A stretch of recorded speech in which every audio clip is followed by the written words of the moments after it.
Good afternoon mga vegan. Ito na naman po tayo sa ating munting mga garden. Meron akong tanim ditong okra. Maganda na siya. At itong tinatawag nilang bastita, ito yung maliliit pero matataba yan mga kaibigan, kasi nilagyan ko yan ng chicken manure. Tapos itong aking punlang mustasa, medyo tinitira ng ating mga kaibigan mga insekto. Pero maganda siya, oh. Dami niya.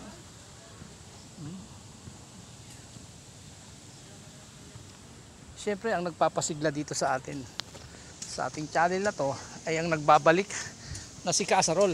Kasarol! Kawin naman dyan! Nagbabalik po ang ating kaibigan si Kasarol. Dito ko ngayon Kasarol sa taniman ni Kasarol Bugs Bunny. Yan po siya, sipag niya po, oh. Dinilinisan niya. Kasarol. Dahil tataniman niya po yan ng sitaw din. At saka konting malunggay. Pagkatapos sasamahan niya ng papaya. Mga gabi, meron na kaming kadyos mga kaibigan. Ito, Kasarol, meron kaming kadyos, oh. Yan, may kadyos kami.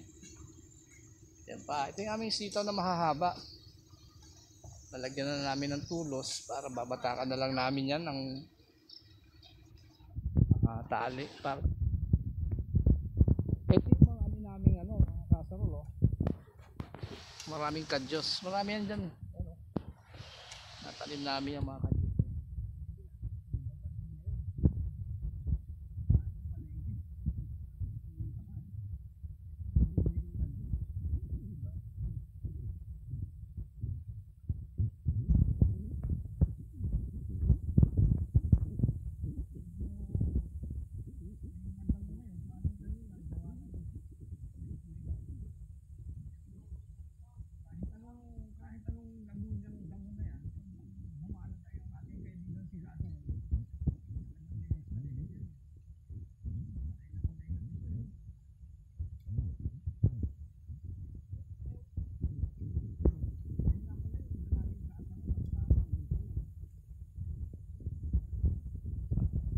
Magbabay ka muna at may gagawin pa tayo. Yo mga Kasarol, abangan nyo ang